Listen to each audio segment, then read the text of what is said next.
Hello friends, welcome back to my YouTube channel Study Media. कैसे हैं आप सभी? उम्मीद करती हूँ कि आप सभी स्वस्थ होंगे, अच्छे से होंगे। तो आज इस वीडियो में हम करने वाले हैं क्लास 4th की हिंदी की बुक झिलमिल की पाठ 15, जो कि एक कविता है जिसका नाम है माँ को पत्र। पिछली वीडियो में मैंने आपको पाठ 14 जादू का दीपक करवाया था। अगर आप मेरे चैनल पर नए हैं और अभी तक आपने सब्सक्राइब नहीं किया है तो प्लीज़ मेरे चैनल को सब्सक्राइब कर लें। मैंने अपने चैनल की प्लेलिस्ट बनाई हुई है, आप जिस भी लेसन को देखना चाहते हैं प्लेलिस्ट में जाके देख सकते हैं। तो चलिए कविता शुरू करते हैं। पूजनीय माता जी के चरणों में बहु तेरा, करता है प्रणाम प्यार भरा यह बेटा तेरा। बाबूजी हम लोग सभी हैं कुशल यहाँ पर, आशा है अच्छे होंगे सब लोग वहाँ पर। नानी के घर गई अभी माँ तुम परसों से, पर ऐसा लगता ना मिली हो बरसों से। बिना तुम्हारे यहाँ ना कोई बात सुहाती, क्या जाने क्यों तेरी सुधी है मुझको आती। जब कपड़े उतार भोजन करने जाता हूँ और वहाँ पर नहीं तुझे बैठा पाता हूँ, क्या जाने क्यों नहीं मुझे भोजन भाता है। खाता तो हूँ पर न स्वाद उसमें आता है। यह न समझना मुझे कष्ट देता है कोई, या मेरी सुधी नहीं यहाँ लेता है कोई। पर माँ मैं तो नहीं भूल पाता हूँ तुझको, क्या जाने क्यों तेरी सुधी आती है मुझको। माँ तू तो कहती थी मैं परसों आऊँगी, तेरे लिए न जाने क्या क्या लाऊंगी। अच्छा माँ मैं कहता हूँ तू कुछ मत लाना, पर पहली गाड़ी से अब वापस आ जाना। नानी रोके अगर उसे यह पत्र दिखाना, या अपने ही साथ उसे भी लेती आना। तेरा स्वागत करने को मैं खड़ा रहूँगा, बाट देखता यहीं द्वार पर अड़ा रहूँगा। एक बार फिर याद दिलाता हूँ माँ तुझको, आ जाना तू अगर प्यार करती है मुझको। तो कविता का सरलार्थ देखते हैं। पहली पंक्ति इसका सरलार्थ है। कवि कहता है कि माँ यह तेरा प्यारा बेटा अपनी पूजनीय माता जी के चरणों में प्रणाम करता है। पिताजी और हम सब यहाँ कुशल हैं। आशा है कि आप भी सब वहाँ ननिहाल में खुश होंगे। दूसरी पंक्ति इसका सरलार्थ है। हे माँ तुम परसों से ही नानी के घर गई हो, किंतु ऐसा लगता है तुम वर्षों से नहीं मिली। तुम्हारे बिना हमें यहाँ कुछ नहीं भाता, कोई भी चीज़ अच्छी नहीं लगती। पता नहीं मुझको तुम्हारी याद क्यों आती है। तीसरी पंक्ति इसका सरलार्थ है। हे माँ मैं जब कपड़े उतार कर भोजन करने जाता हूँ तो वहाँ आपको बैठा नहीं देखता। पता नहीं मुझे भोजन अच्छा क्यों नहीं लगता। मैं भोजन तो खाता हूँ किंतु उसमें कोई स्वाद नहीं आता। चौथी पंक्ति इसका सरलार्थ है। हे माँ आप यह मत समझना कि मुझे यहाँ कोई कष्ट देता है अथवा मुझसे यहाँ कोई नहीं पूछता, परंतु माँ मैं तुमको भूल नहीं पाता। पता नहीं मुझे तुम्हारी यादें क्यों आती हैं। पांचवी पंक्ति हे माँ तू तो परसों आने को कह रही थी, यह कह रही थी कि मेरे लिए बहुत वस्तुएं लाएगी, किंतु माँ मेरे लिए चाहे कुछ मत लाना, परंतु पहली गाड़ी से वापस घर आ जाना। छठी पंक्ति इसमें शब्दार्थ है बाट यानी राह देखना। इसका सरलार्थ है। हे माँ अगर मेरी नानी आपको रोकें तो उन्हें यह पत्र दिखा देना अथवा उन्हें भी अपने साथ ले आना। मैं आपका स्वागत करने के लिए अड़ा रहूँगा।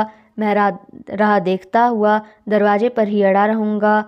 हे माँ मैं आपको एक बार फिर याद करवाता हूँ, यदि तुम मुझसे प्यार करती हो तो अवश्य ही आ जाना। अब इसके प्रश्नों के उत्तर देखते हैं। शब्दार्थ कष्ट, तकलीफ, कुशल, ठीक ठाक। चरण पैर, पूजनीय या पूज्य पूजा करने के योग्य। द्वार दरवाजा, प्रणाम नमस्कार, सुधी याद, सुहाती अच्छी लगती। प्रश्न 2 कविता से प्रश्न। पहला पत्र किसने और किसको लिखा है? इसका उत्तर है पत्र बालक ने अपनी माता जी को लिखा है। दूसरा बालक को अपनी माँ की याद क्यों आ रही है? इसका उत्तर है क्योंकि बालक की माँ उसे छोड़कर अपने पिता के घर गई हुई हैं। तीसरा, बालक को खिलौने से ज़्यादा माँ की फ़िक्र है, इस बात का पता किन पंक्तियों से चलता है?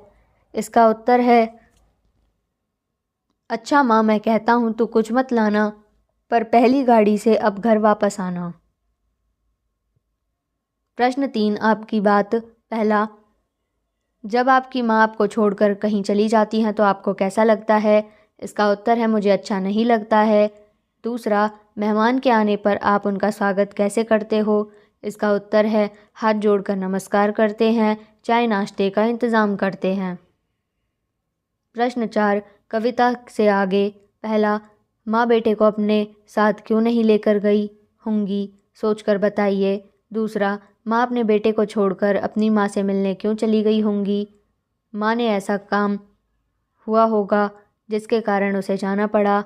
तीसरा, नानी रोके अगर उसे यह पत्र दिखाना, क्या नानी ने माँ को वापस आने के समय रोका होगा? माँ ने नानी को क्या कहा होगा? तो पहले प्रश्न का उत्तर है, बेटा स्कूल जाता होगा, उसकी छुट्टियां नहीं होंगी। दूसरे प्रश्न का उत्तर है, माँ की तबीयत खराब हो गई होगी। तीसरा, हाँ माँ ने नानी को कहा होगा कि घर में बच्चा उसकी चिंता कर रहा होगा। प्रश्न 5, पहला, पढ़े समझे और लिखें। पूजनीय माता जी के चरणों में बहुतेरा पूजनीय जो पूजा के योग्य हो, विचारणीय जो विचार करने योग्य हो, आदरणीय जो आदर करने योग्य हो, पठनीय जो पठन करने योग्य हो, दर्शनीय जो दर्शन करने योग्य हो। ख, नानी रोके अगर यह पत्र दिखाना। इस वाक्य में आए पत्र शब्द में त्र संयुक्त व्यंजन आया है जो तय और प्लस रे से बना है। नीचे कुछ शब्दों में संयुक्त व्यंजनों का पता लगाएं कि वे किन किन वर्णों से बने हैं। ज्ञानी, ज्ञ बना है ज्ञ प्लस ए से। विद्या, द्य बना है द्य प्लस य से। श्रवण बना है श प्लस रे से। क्षमा बना है क प्लस श से। तीसरा, करता है प्रणाम प्यारा यह बेटा तेरा। इस वाक्य में तेरा शब्द माँ के स्थान पर आया है जो कि सर्वनाम है। कविता को ध्यान से पढ़े व बताएं कि कविता में और कौन से सर्वनाम शब्द आए हैं। इसका उत्तर है, तुझे, तेरा, हम, तुम, तुम्हारे, यह, तेरी, मुझको, मुझे, तुझको, तू, कुछ, उसे आदि। अब करते हैं इसके MCQ टाइप क्वेश्चन। प्रश्न 1, माँ को पत्र कविता में कवि कौन है? इसका उत्तर है ग केशव प्रसाद पाठक। प्रश्न 2, माँ को पत्र किसने लिखा? इसका उत्तर है क बेटे ने। प्रश्न 3, नानी कौन होती हैं? इसका उत्तर है क यानी माँ की माँ। प्रश्न 4, माँ को पत्र कविता में माँ बेटे को कब वापस आने को कहती है? इसका उत्तर है ग परसों। प्रश्न 5, माँ को पत्र कविता में बेटा कहाँ खड़ा होकर माँ का इंतज़ार करने को कहता है? इसका उत्तर है ख द्वार पर।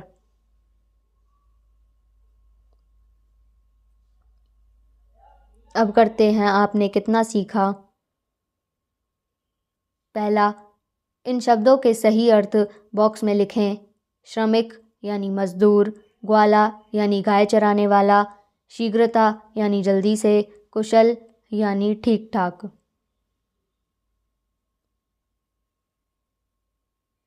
दूसरा, रिक्त स्थान भरें। जापान को सूर्योदय का देश कहा जाता है। दूसरा, तोको के भाई का नाम शेनाली है। तीसरा, टोक्यो संसार के प्रमुख नगरों में से एक है। तीसरा, निम्नलिखित के समान अर्थ वाले दो दो शब्द छांट कर लिखें। माता यानी माँ, जननी, फूल यानी कुसुम सुमन, रात्रि यानी रात निशा, गाय यानी गौ। प्रश्न 4, दिए गए शब्दों की एक एक विशेषता लिखें। पर्वत, हिमालय पर्वत बहुत विशाल है। दूध, दूध पौष्टिक होता है। प्रश्न 5, सही कथन के सामने सही व गलत के सामने गलत का निशान लगाएं। शहजादी का विवाह अलादीन के साथ हुआ। सही। वृद्ध व्यक्ति अलादीन का पिता था। गलत। प्रश्न 6, दर्शनीय शब्द का प्रयोग करते हुए दो वाक्य लिखें। ताजमहल दर्शनीय स्थान है। हमारे देश में कई दर्शनीय स्थान हैं।